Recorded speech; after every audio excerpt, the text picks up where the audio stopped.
আমাদের দৈনন্দিন জীবনে ব্যবহৃত জিনিসগুলোর মধ্যে রাবারের তৈরি জিনিসপত্র অনেকটাই ভূমিকা পালন করে, কিন্তু সে রাবার তৈরি হয় এই রাবার গাছ থেকে।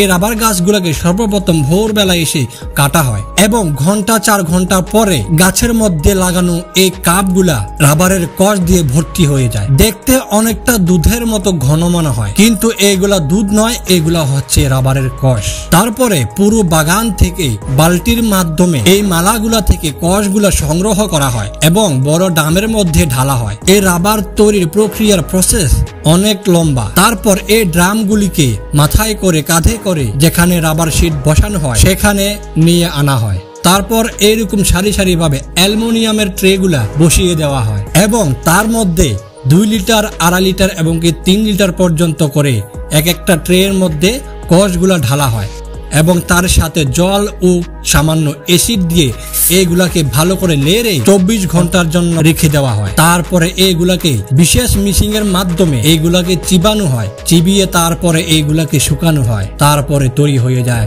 এরকম সুন্দর রাবার। আর এই রাবার গুলাই কোম্পানি নিয়ে আপনার জন্য আমার জন্য রাবারের তৈরি বস্তু, জুতা থেকে নিয়ে টায়ার, টায়ার থেকে নিয়ে চেয়ার, সবকিছু তারা তৈরি করবে। ভিডিওটি যদি সামান্য ভালো লেগে থাকে অবশ্যই পেজটিকে ফলো করে ভিডিওটি শেয়ার করে একটি সুন্দর কমেন্ট করে যাবেন। ধন্যবাদ।